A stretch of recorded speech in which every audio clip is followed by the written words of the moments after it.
صلوا على النبي عليه أفضل الصلاة والسلام. السلام عليكم يا الأحباب، واش راكم؟ إن شاء الله تكونوا بالصحة والعافية. كبيركم جيتكم بفيديو جديد، الجزء الثاني من جولتي في تلمسان. هذه الخطرة نروحوا إلى مكان بزاف شباب وجميل، هي شلالات الوريط، مكان هادئ قبلة لكل السياح.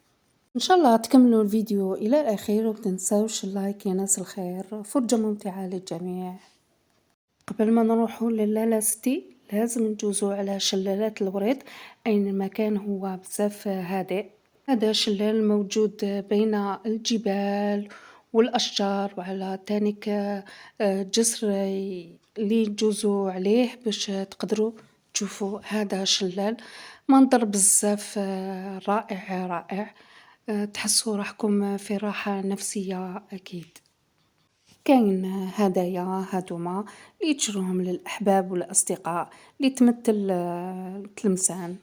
قلتها نعاودها، لازم واحد يحوس بلادو الجزائر قبل ما يحوس بلاد الغير.